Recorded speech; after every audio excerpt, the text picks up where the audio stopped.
Halo teman-teman, kembali lagi di Undang Project.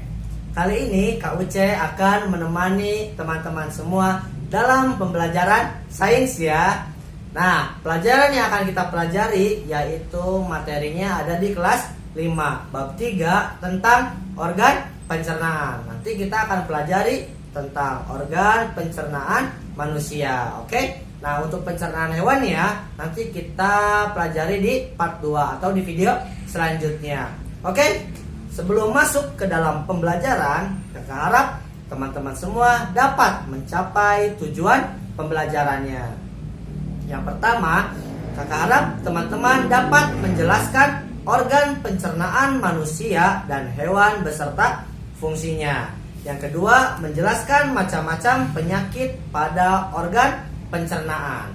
Yang ketiga, yaitu menjelaskan cara memelihara kesehatan organ pencernaan. Yang keempat, menjelaskan zat gizi yang dibutuhkan oleh tubuh dan membuat model sederhana organ pencernaan manusia atau hewan. Itu dia teman-teman, tujuan pembelajaran kita kali ini ya.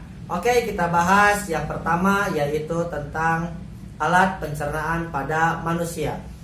Teman-teman harus ingat selalu ya, alat pencernaan manusia ini dia ada 6.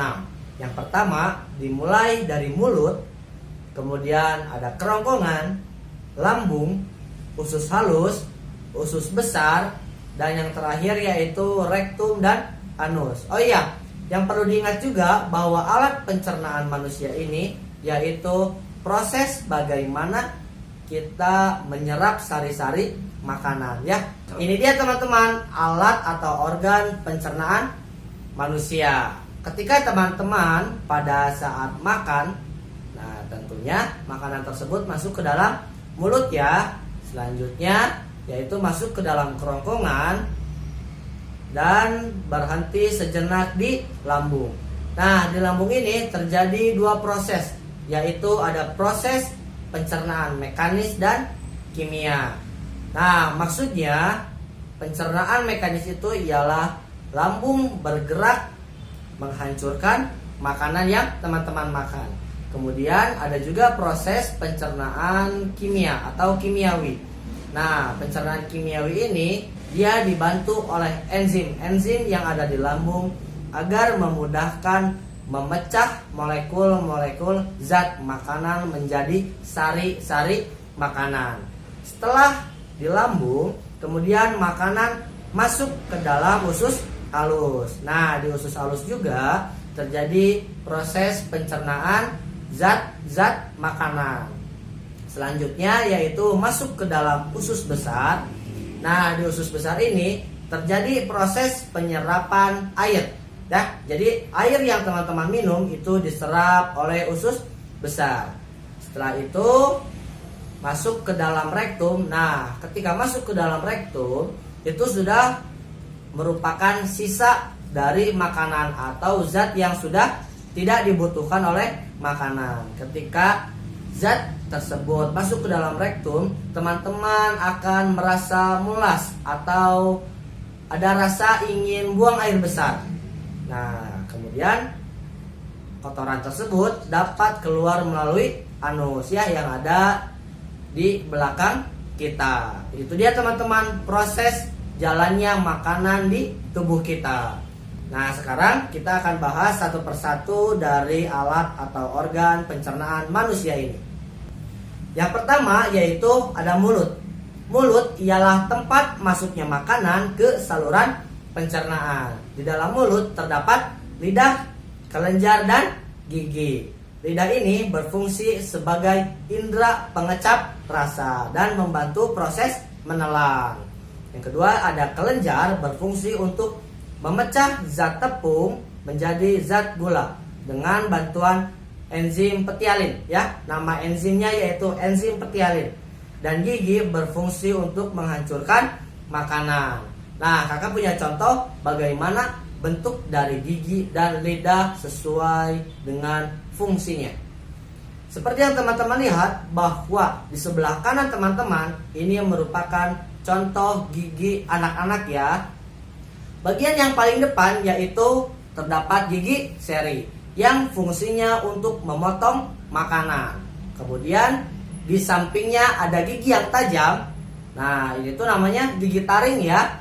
Gigi taring ini fungsinya untuk merobek-robek atau mencabik-cabik makanan yang teman-teman makan. Selanjutnya di bagian yang paling ujung yaitu ada gigi geraham. Gigi geraham ini fungsinya untuk menghaluskan makanan yang teman-teman makan. Bahwa ingat, proses mengunyah oleh gigi ini dia merupakan proses pencernaan mekanis. Kemudian di sebelah kiri teman-teman yaitu contoh dari lidah. Nah, lidah ini kan fungsinya sebagai pengecap rasa ya, dimana bagian yang paling depan atau yang berwarna ungu muda yaitu untuk mengecap rasa manis. Jadi ketika teman-teman misalnya memakan es krim, nah itu kan rasa manis ya. Nah itu ternyata dirasa oleh bagian lidah paling depan. Kemudian di belakangnya yaitu ada pengecap rasa asam. Nah, rasa asam. Kemudian di yang warna kuning itu merupakan daerah pengecap rasa asin, dan yang paling belakang yaitu pengecap rasa pahit. Mengapa tidak ada rasa pedas? Nah, pedas itu bukan rasa, tetapi sensasi ya. Teman-teman harus ingat bahwa rasa sebetulnya hanya ada manis, asam, asin, dan pahit. Sisanya itu hanya sensasi seperti pedas dan rasa-rasa lainnya. Oke, itu dia dari bagian mulut manusia. Yang kedua yaitu kerongkongan. Kerongkongan ialah saluran penghubung antara mulut dan lambung. Di kerongkongan terjadi gerak peristaltik, yaitu gerak mendorong makanan menuju lambung. Jadi makanan yang dari mulut menuju ke lambung kita itu tidak seolah-olah jatuh ya, tapi dia dibantu oleh gerak peristaltik. Yang ketiga yaitu lambung. Di dalam lambung terjadi proses pencernaan mekanik oleh otot lambung dan pencernaan kimiawi oleh enzim-enzim yang ada di lambung. Bahwa proses mekanik pada lambung ini yaitu proses menghancurkannya makanan di lambung. Enzim yang terdapat di lambung yaitu ada enzim pepsin dan ada asam lambung. Nah, enzim pepsin ini berfungsi untuk memecahkan protein menjadi peptid. Jadi bentuk yang kompleks menjadi bentuk yang lebih sederhana lagi. Kemudian ada asam lambung atau asam klorida berfungsi untuk membunuh kuman dan mengasamkan makanan. Nah, kan teman-teman sering makan ya, kadang makanan jajan di tempat sembarangan atau misalnya tempat yang tidak tahu bagaimana kita cara membuatnya. Nah, secara tidak langsung mungkin ada kuman, bakteri atau virus yang menempel di makanan kita. Nah, proses pembersihannya atau menghilangkan kuman dari makanan tersebut yaitu ada di lambung ya, dengan bantuan asam klorida. Dan asam klorida ini termasuk asam yang sangat kuat. Oke? Nah, itu dia teman-teman tentang lambung pada manusia. Selanjutnya yaitu ada usus halus.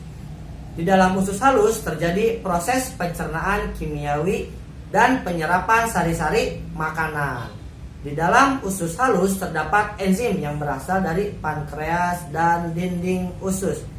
Bahwa pankreas juga ternyata mampu memproduksi enzim ya. Nah, enzim yang terdapat pada usus halus yang pertama ada sukrase, yang kedua lipase, dan terakhir yaitu maltase. Sukrase yaitu untuk mengubah sukrosa menjadi glukosa, sedangkan lipase mengubah lemak menjadi asam lemak dan gliserol, dan maltase mengubah maltosa menjadi glukosa. Glukosa itu yaitu zat gula atau zat yang manis-manis. Oke? Sebagai cirinya. Selanjutnya yaitu ada usus besar atau disebut juga dengan kolon.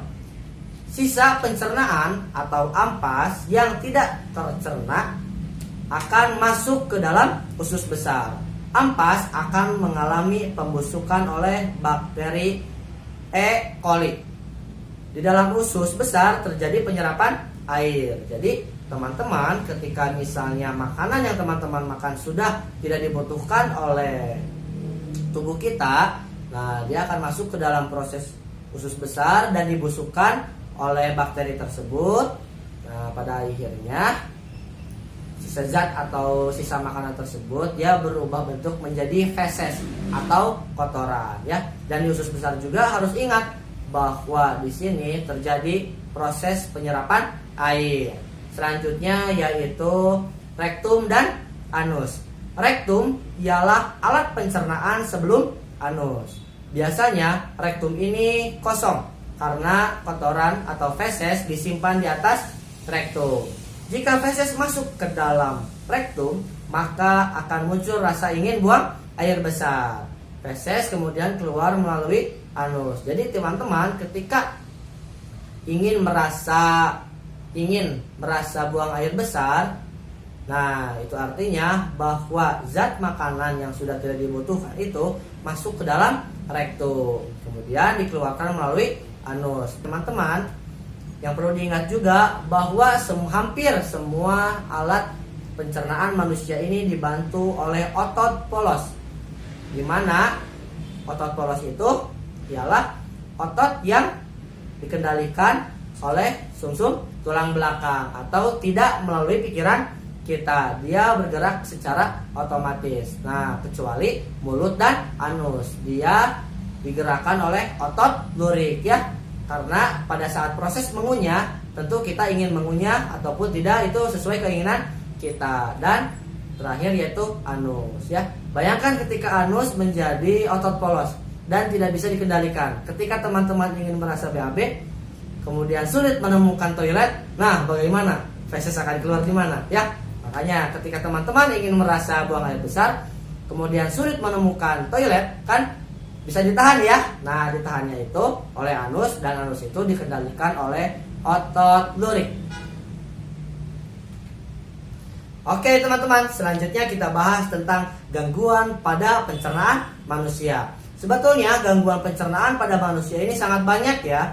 Tapi untuk kali ini kakak batasi ada 3. Yang pertama ada mah, yang kedua sembelit, yang ketiga diare. Oke, kita bahas yang pertama yaitu mah. Mah disebabkan oleh meningkatnya asam lambung atau tadi ya asam klorida, sehingga menimbulkan perih dan mual. Penyakit ini biasanya disebabkan oleh stres atau banyak pikiran dan pola makan yang tidak teratur. Nah teman-teman, jika banyak pikiran tentang tugas, misalnya tentang hal-hal lainnya, pertemanan dan sebagainya, nah usahakan teman-teman harus bisa meredamnya dan berusaha lebih sabar ya. Kemudian teman-teman juga harus mengatur pola makannya ya, kan minimal 3 kali sehari ya. Dimulai dari sarapan, makan siang dan makan malam. Kemudian hindari makanan-makanan yang dapat meningkatkan asam lambung. Oke. Yang kedua yaitu sembelit. Sembelit ialah sulit buang air besar, disebabkan terlalu lama menahan buang air besar sehingga feses menjadi sangat keras.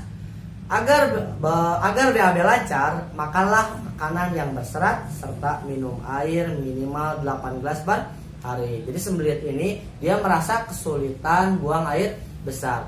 Kadang ada merasa mulas, tapi feses sulit untuk keluar. Nah, jangan-jangan teman-teman mengalami sembelit ya. Hati-hati. Ingat bahwa harus minum 8 gelas per hari dan makan makanan yang berserat. Makanan berserat itu terdapat pada sayuran dan buah-buahan. Oke? Yang ketiga, yang terakhir yaitu diare. Diare merupakan gangguan pencernaan dengan gejala buang air besar yang terlalu sering dan feses berbentuk cair. Atau biasanya orang tua kita menyebutnya dengan istilah, maaf ya sebelumnya, dengan istilah mencret. Nah, ternyata diare ini disebabkan oleh kuman atau bakteri yang masuk bersamaan dengan makanan. Ketika diare, dianjurkan untuk minum cairan oralit agar tubuh tidak kekurangan cairan. Nah, bukannya kuman-kuman makanan sudah dibunuh ya di lambung. Itu artinya bahwa makanan yang teman-teman itu banyak sekali mengandung kuman atau bakteri, sehingga lambung kesulitan untuk membunuh kuman tersebut. Nah, maka dari itu teman-teman, usahakan tidak jajan sembarangan. Selalu makan makanan yang ada di rumah. Kalau makanan yang di rumah, pasti mama atau bunda kalian memasaknya dengan sangat bersih dan higienis. Oke, itu dia tentang diare. Selanjutnya, yang terakhir yaitu memelihara kesehatan organ pencernaan. Yang pertama yaitu membiasakan makan secara teratur dan minum minimal 8 gelas per hari. Ya, ingat, makan secara teratur. Sarapan, kemudian makan siang dan makan malam. Oke? Yang kedua yaitu makan makanan yang bergizi dan seimbang. Nah, ini yang perlu diperhatikan oleh teman-teman. Biasanya di usia teman-teman ini sangat sulit untuk makan sayuran, ya. Nah, ini sangat hati-hati. Ini teman-teman harus berhati-hati. Karena sayuran dapat menyeimbangkan serat atau vitamin yang dibutuhkan oleh tubuh. Misalnya nih, ketika sarapan teman-teman makan nasi goreng atau dadar telur. Kemudian siangnya, atau makan malamnya usahakan teman-teman makan sayuran atau makan buah-buahan yang tersedia di rumah, ya, untuk proses keseimbangan atau penyeimbang di pencernaan. Yang ketiga yaitu menjaga kebersihan lingkungan. Ingat bahwa menjaga kebersihan lingkungan ini tidak hanya pada diri kita sendiri, tetapi pada tempat yang kita, misalnya tempat tidur atau dapur ataupun hal lainnya, ya, itu harus dijaga kebersihannya. Yang keempat yaitu mencuci tangan dengan sabun sebelum dan sesudah makan. Nah, kita kan nggak tahu ya, kalau misalnya pada saat di sekolah nih, teman-teman kan megang sana sini, megang benda itu, benda ini, kita kan nggak tahu bahwa benda itu ada kumannya atau tidak. Usahakan sebelum makan makanan yang dibekal teman-teman, nah, teman-teman cuci tangan dulu menggunakan sabun, ya, ingat, dengan sabun. Yang kelima, hindari jajan sembarangan. Nah, itu dia teman-teman video kita kali ini tentang alat pencernaan pada manusia. Ingat ya, alat pencernaan atau organ pencernaan manusia ini ada 6. Mulut, kerongkongan, lambung, usus halus, usus besar, rektum dan anus, ya. Itu ada 6 alat pencernaannya. Tadi kita juga sudah bahas tentang proses bagaimana makanan mulai dari mulut sampai keluar menjadi feses. Oke, Kak Uce temani teman-teman sampai di sini dulu. Nanti kita lanjut di part yang kedua, yaitu tentang makanan bergizi dan pencernaan pada hewan. Jika teman-teman ada yang ingin ditanyakan, silakan diisi di kolom komentarnya, ya. Oke, jangan selalu ingat like, comment, and subscribe di Undang Project.